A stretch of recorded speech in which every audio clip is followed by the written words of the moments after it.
Šiaip iš esmės mes tiesiog durniuojam. Lauk. 1, 2, 3 ir visi tyli.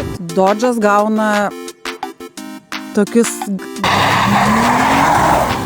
Nu, bėgėkis, nu, Jėzus Marija, Matko Božena. Galvo arba sudaužysi, arba laimėsi. Tai labas vakaras, šiandien aš ir vėl ne vienas. Būsiu ne vienas, kol kas laukiu Gitos. Šiandien turim 2 automobilių challenge. Lygiai prieš savaitę su Gita susitarėm išsirinkti po automobilį ir šiandien susitikti čia. Yra tik 2 sąlygos. Pirma sąlyga, automobilis negali kainuoti daugiau negu 20 000 eurų. Antra sąlyga, tai turėtų būti automobilis, apie kurio pirkimą gal net ir patys pagalvotume. Aš šiandien atvykau su 2018 metais pagaminta amerikietiška Audi A4 Allroad. Po kapotu benzininis turbininis 2 litrų TFSI turintis 184 arklio galias, varantis ratai žinoma yra visi, parų dėžė automatinė, o į aplinką išmetamas CO2 nemažas 147 gramai vienam kilometrui. Kodėl aš išsirinkau būtent Audi? Na, visų pirma, telpa į kainos rėmus. Kitas dalykas, aukšta prošvaisa, geri 4 varomi ratai, komfortas ir, būkim realistai, čia Audi, tai visgi čia premium. Viskas atvažiuoja Gita, labai įdomu. Vakar, kai Gita pasakoja apie savo automobilį, nesakė markės, bet juokėsi. Tai bus įdomu pamatyti. Matau lempas. Pasiėmė jinai Chargerį. Rimta Gita! Aš jau matau, kiek daug challenge jinai pralaimės. Bet čia labai rimta, nesitikėjau iš Gitas. Oho! Džiugus mane pataisė, čia yra Challengeris, aš nelabai esu amerikono ekspertas. Aš taip šitą vaizdą matau per galinį veidrodėlį ir ilgom mirksint autostradai. Abudu atvažiavom su amerikonais, bent jau tiek. Aš galiu pasakyti taip, tu žinai mano požiūrį į Audi.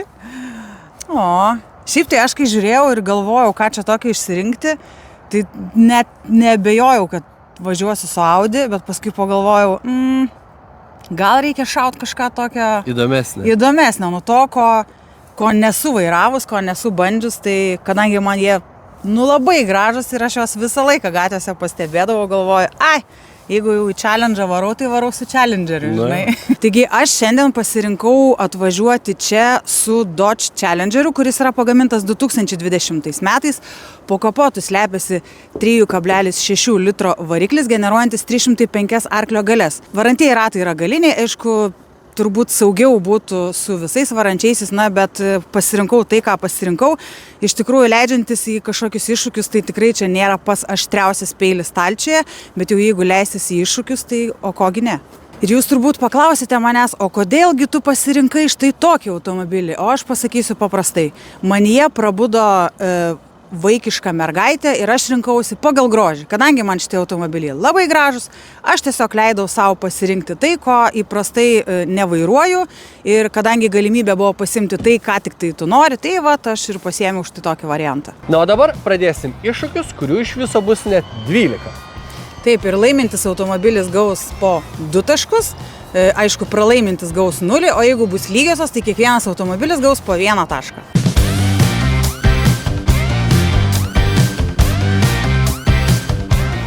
Pirmasis iššūkis vadinasi patik operatoriui. Dabar sužinosim, kiek balų kiekvienam automobiliui skyrė operatorius. Džiugai? Čia mane rodai? Ok.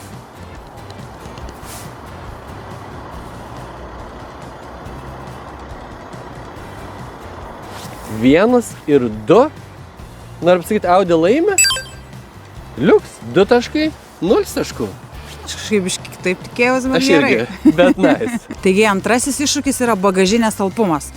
Mano Dodge'o bagažinės talpa yra 459 Ką padėti? litrai. Viskas gerai. Ir šiaip atrodo, kiek ir daugiau negu tikėtumės iš šito automobilio, tai labai įdomu, kaip ten su Audi reikalai. Maksimaliai didelė bagažinė, 505 litrai, pasikelia šiek tiek lengviau negu tavo. Šiek tiek. Ir yra žiauriai daug vietos. Aš siūlau tokį dalyką, kadangi čia jos beveik nesiskiria, siūlau pažiūrėti, į kurią telpam abudu. Žodžiu, esmė tokia, kadangi važinės panašių dydžių, nežinom, kaip išsiaiškinti, kuris laimi, tai dabar abu lysim į abi bagažinės ir jeigu abu tilpsim į abi bagažinės, tai bus lygu. Na, jeigu kažkuria netilpsim, tai tas ir pralaimės. Nu gerai, galim bandyti. O kaip čia reikia dabar? Čia labai daug vietos, kaip tu nori, taip lipk. Man tada iš šitos pusės. O užsidarom ar čia Tai aišku, džiugai paspausi. Audi, vokiška kokybė. Žiūrėk. Čia žiauriai daug vietų, dar džiugo pusė Praktiškai tilptų. iki Vilniaus galima važiuoti. Opa! Bet ar mes užsidarysim čia? Tai yra kitas klausimas. Šiaip visai, negaliu sakyt patogu. Eik, savo keista. Atsargi tą ranką. Palauk, palauk, palauk jau toj, palauk. Reikėjo veidų priekį, palauk. O! Tik ilgai nelaikyk, čia bus klaustrofobija. Nu gerai, man atrodo lygu. Nežinau, gal tu pirmas išliks. Gerai. Esi. Opa! Taigi trečiasis iššūkis bus sąnaudų iššūkis ir dabar važiuosim 7,7 km. Taigi laimės tas, kurio sąnaudos tiesiog iki to taško bus mažesnės.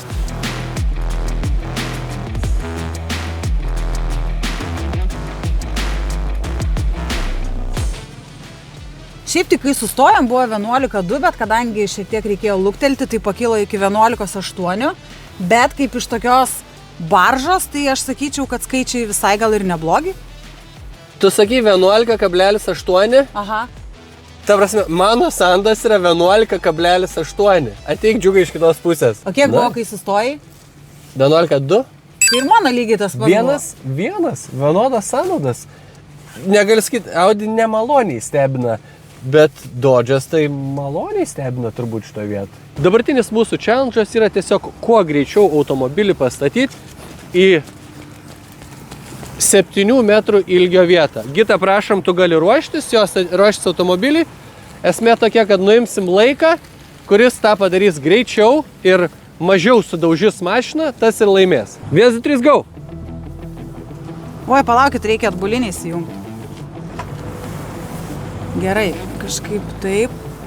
Automobilis labai ilgas, veidrodėliai labai maži, galinės arkos labai išpūstos, bet...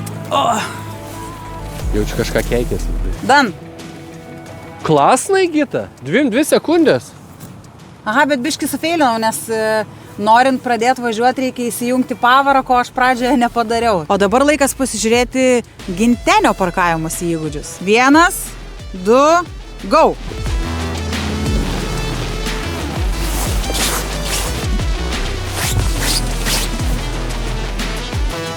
Dan. 9,8. Galvo, arba sudaužysiu, arba laimėsiu. Tai dabar Gitai važiuojam, pasieksim 7 km per valandą ir pasižiūrėsim, koks yra garso lygelis. Garso lygė. Tada nustatysiu, kad maksimalų užfiksuotų ir laikytų. 66,7. Tai ką, dabar atsisėdom į Audi A4 ir pasižiūrėsim prie 70, kokį garsą leidžia šitas automobilis. 1, 2, 3 ir visi tylit. Užtenka? Taip, šiam 5. Nu jau, tu vėl laimėjai. 1 decibelų, Gita. 1. Tai ką tik pasimatavom komfortą ir garso izoliaciją. Garso izoliacija labai aiškiai 1 decibelų mažesnė Audi. Nors šiaip jausmiškai man atrodė, kad gal net ir ten geriau buvo. Bet yra kaip yra. Tai gerai, dabar keliamės į Kačergą. Na, o dabar mes atvažiavom į Kačerginę ir sekantis mūsų...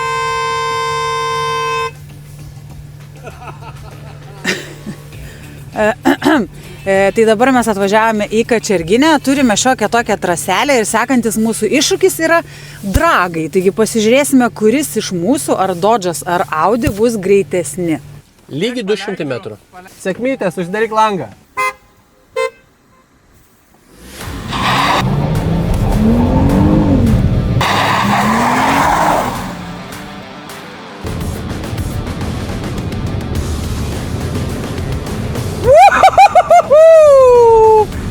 Gauna malkų Dodge'as ir dar normaliai gauna malkų. Nu jo. Pradragavom. Gita, kas malkų gavo? Malkų gavau aš, bet čia gal dar sakyčiau ir tos drąsos šioks toks trūkumėlis, nes Nu, kažkoks toks, žinai, vis tiek yra, nežinau, ne iki galo atsipalaiduota. Nu ir Dodge'as sunkesnis ir galų varom nenori užsikasa, o Audi ant sporto labai gerai su 4 varomais sustartuoja. Taip. Ir paskui jau po starto mes praškai visą laiką važiuojam lygiai ir Gita nebepagavo. Tai, kaip sakant, yra kaip yra. Trumpai kas bus toliau, atsukim šitą pusę, iš anos pusės gazuosim, įsibėgėsim iki 100 km per valandą ir nuo šito daiktą stabdysim, žiūrėsim, kuris automobilis sustoja greičiau. Varom? Varom. Nu, bėgėkis, nu, Jėzus Marija, Matko Božajame.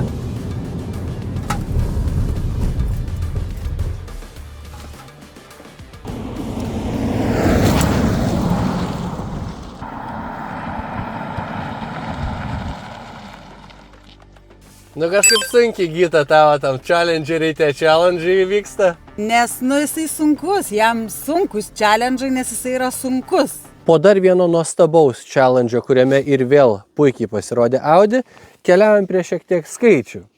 Pasilyginkim kasko, Gita. Mes kalbėjom apie 30 metų Vilnietį, kuris vairuojant 12 metų nuo 18. Tai challenge'o kaina metam? Challenge'o kaina metam, kasko draudimai būtų 1394 eurai, kažkas tokio. Gerai, ir vėl iš čia pralaimi, nes Audi kasko metam kaina 792 eurai. Čičing! Ką aš noriu pasakyti, kad faktas, aš nežinojau, su kuo atvažiuos Gintenis, Gintenis nežinojo, kuo atvažiuosiu aš. Iš esmės, mes nelyginom šitų dviejų automobilių kaip lygiaverčių. Čia toks buvo, nežinau, tiesiog galim pasižiūrėti, kas kiekvieno mūsų galvose darosi. Nežinau, aš šiuo atveju rinkausi tikrai nepraktiškumą, aš labiau buvau tokia smalsumo vedama, o tu pataikai tiesiai į 10. Aš galbūt pirkčiau. Šiaip iš esmės mes tiesiog durniuojam. Pažiūrėkim, kuris daugiau sutaupė pinigų. Biudžetas buvo 20 000. Kiek kainavo Dodge'as? Dodge'as kainavo 16 600 eurų. Čia vis dar kainuoja, nes yra skelbime. Taip. Beje, skelbimus pamatysite po video. Abiejų automobilių. Bet ir toliau laimė Audi, nes jos kaina 13 000 eurų. Kai automobilį pasiėmiau, skelbimas buvo apie 17, tai nežinau, kodėl taip nukrito kaina, bet Audi problemų neturi, važiuoja gerai, kainuoja 13 000 ir aš užsirašysiu dar porą taškelių. Ir liko paskutinis mūsų challenge'as. Pažiūrėkim, ką nubalsuos Autopliuso Hebra. Ne tas storis, bet gal geras ilcas. Ir vėl laimi Audi A4 Allroad 65 prieš 35%. Bet čia yra dabar, o kas bus vėliau? Tik šiandienos balsavimas, jo. Dodge'as gauna tokius gražius 3 balus. Audi gauna visus 19. Ne, aš tai šiaip irgi, Audi irgi nuo savęs dar vieną papildomą balą galėčiau duoti, tegu būna 20, nes, nu, apie ką mes kalbam? Čia yra amerikietiškas raumuo. Aišku, jūs sakysit, pasiėmė silpniausią versiją, 3.6 yra visokie... Taip ir komentuos. Jo, 5.7 Hemi, 6.2 Hellcat ir taip toliau. Bet jūs man pasakykit, nu argi neužtenka tų 3,6 litro su 305 arkliais? Neužtenka. Aš irgi galėčiau šiaip duoti kokį 1 balą, bet neduos, nes čia chlams. Gerai, bet nors bent iš gailėšio, aš nežinau. Man negaila. Gerai, davai, Hebra. Mums dirbt kartu dar reiks. Nu, žodžiu. Audi! Audi! Audi! Audi!